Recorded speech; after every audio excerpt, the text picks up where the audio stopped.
Standing room only. No reaction. Standing room only. Sandeman? Tawel? Goedemorgen, dames en heren. Of course, we speak English all the time. Good morning. As one of the two men in the house who have cracked an invitation, it's a very special privilege and honor to be with you this morning, even be it briefly, so that you can have fun in the absence of the Vice Chancellor. So I always look forward with great hope and anticipation, and dare I say increasing or elevated levels of expectation to this very special day. And every year, Ikea and her magnificent team outdo themselves.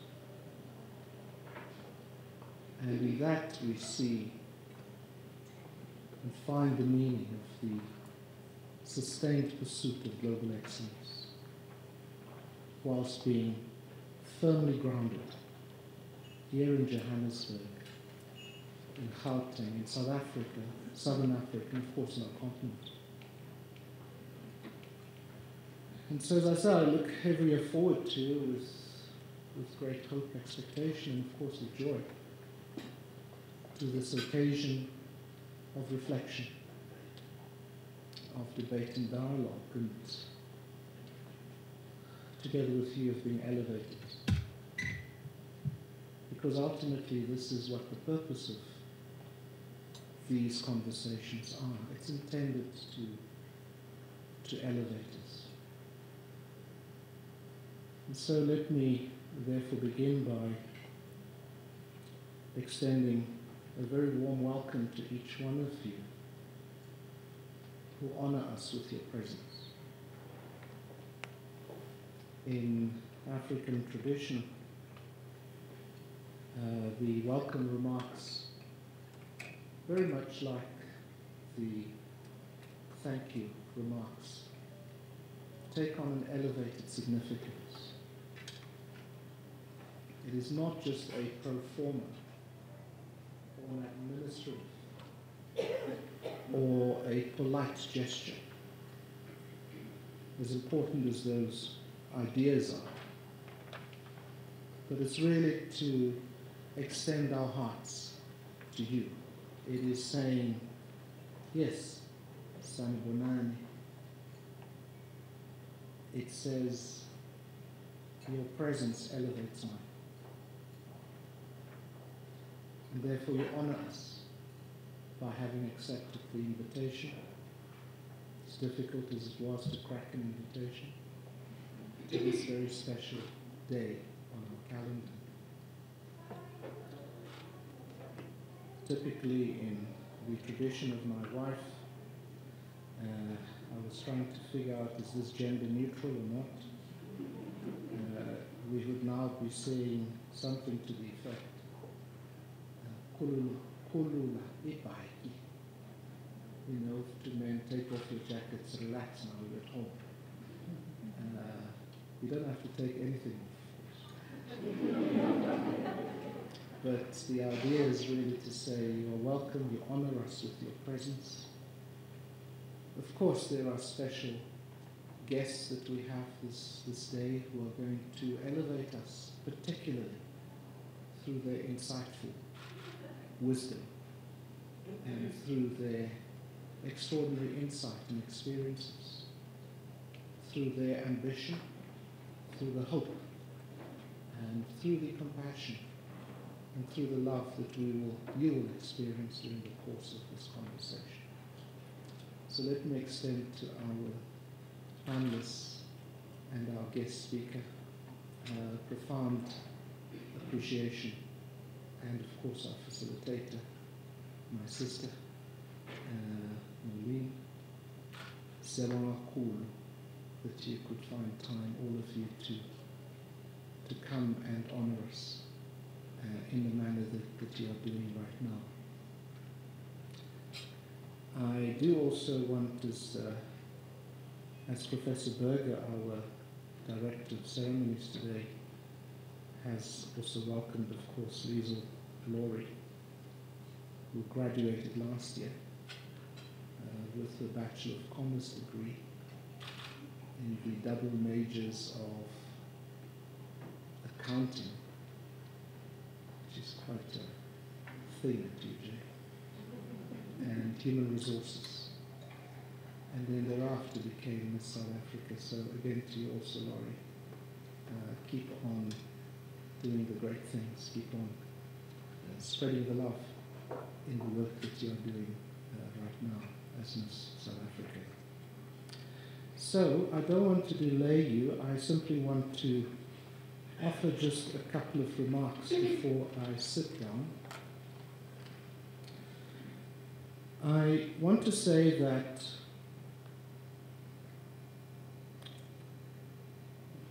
human society is in deep and profound crisis.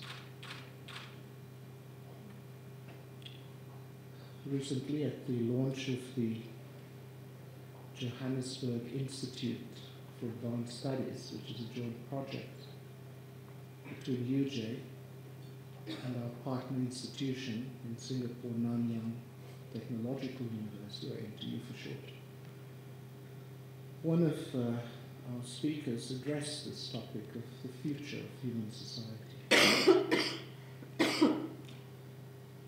And given the profound escalation or elevation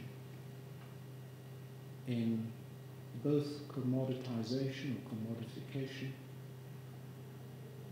and instant gratification, profoundly elevated, pronounced here in South Africa after '94,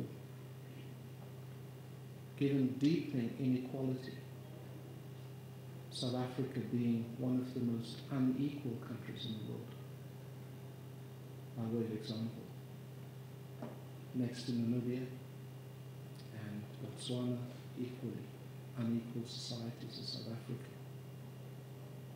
Of course, we can go across the length and breadth of our continent and beyond.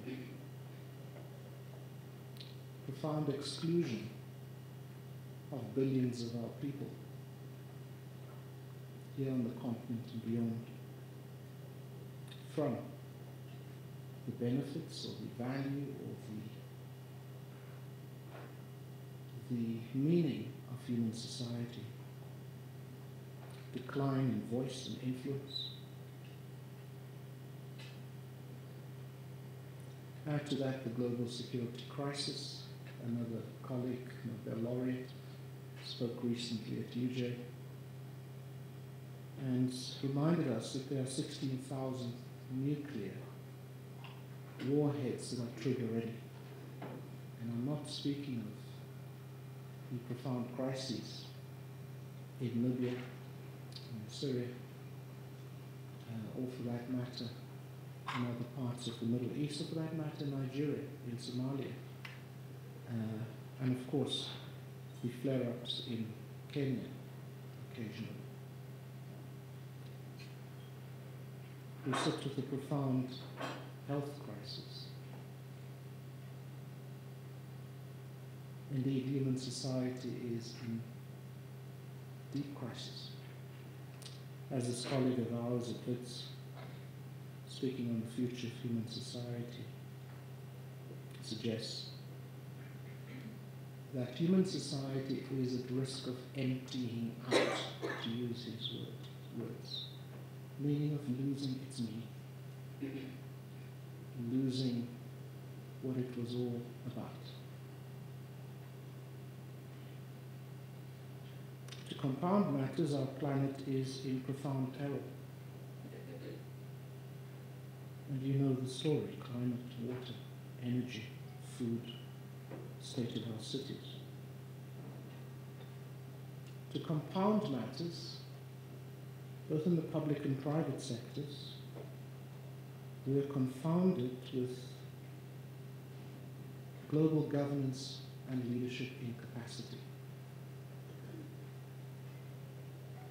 So much so that we have leadership paralysis, and often we end up with suboptimal solutions. Just have a look at the suboptimal solution which Barack Obama offers by way of example to the climate crisis, as he presented those yesterday.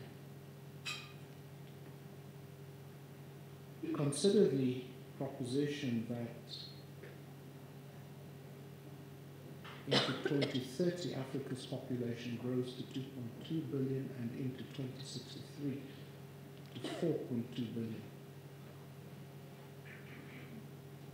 Imagine if we were to follow the same development paths: high energy, high income, high waste, so resource-intensive economies or development paths. Imagine we go from 1.2 billion to 4.2 billion, which is 40% of the world's population come 2060. The planet will no longer be in peril. It will be beyond return. This can't continue. In fact, nothing is inevitable. Nothing is inevitable. And far more efforts must be invested. Far more efforts must be invested by universities. And you, as the women of this university, by way of example, far more effort must be invested by you, by us, in advancing an alternative world, an alternative possibility, an alternative in terms of water, energy, food, cities, and so on and so forth. At the bottom of this sits the women of Africa, struggling, battling to raise young men and young women. For what future? When they sit in those camps, refugee camps. When 2,000 of them perish as they seek an alternative future in Europe, across the Mediterranean. Extraordinary, moving from Gambia across the Sahara into Libya. Extraordinary. Taking out the last penny out of their pockets. In fact, taking future income in order to seek an alternative future. And so I hope that as we reflect on these important issues today, as you struggle, as you wrestle with them, that you will consider both your role as a family leader, anchor. I was interested, I promise I'll stop now, I was interested to hear that the COO at the SABC, you know what I'm talking about, described the role of the new CEO in relationship to his role in an interesting manner. So he says, I, as the COO, am the engine, and the CEO is the driver. Does that help you at all to understand who is the driver? Who's the real driver? And so men may say that they are the engine and the driver, but we know who's the driver. We know who's the engine. And so you have a profound role to play in private life and in public life. All I can say is we can no longer continue in the manner that we are continuing. because human society is in deep crisis, at risk of losing meaning. And our planet is in deep peril. And with our population growing to 4.3 billion over the next 40 to 50 years, 70% in cities, the catastrophic possibilities are extraordinary. But we can change the future by changing within, by beginning to think differently. I start by saying that universities are profoundly implicated in the state of the world. Profoundly implicated. Because it is our graduates who are driving the planet to peril, deep into imperilment. It's our graduates who are the source for public and private organizations and private and public policies that are causing human society to go into the decline that it is. Ditto for the planet. So we're profoundly implicated. And so when we say, wow, look at all of our graduates, look at all the CEOs we produce, look at all the leaders of government that we produce in parliament, look at all the judges that we produce. Just turn it around and ask questions about what they are doing to create an alternative future. And therefore, let's ask questions about our curriculum, about our qualifications, about our programs. Because this can no longer continue. Let us change this situation that we find ourselves in. And you as women leaders and managers and administrators and secretaries and professors, it lies in your hand. Enjoy the day. Thank you.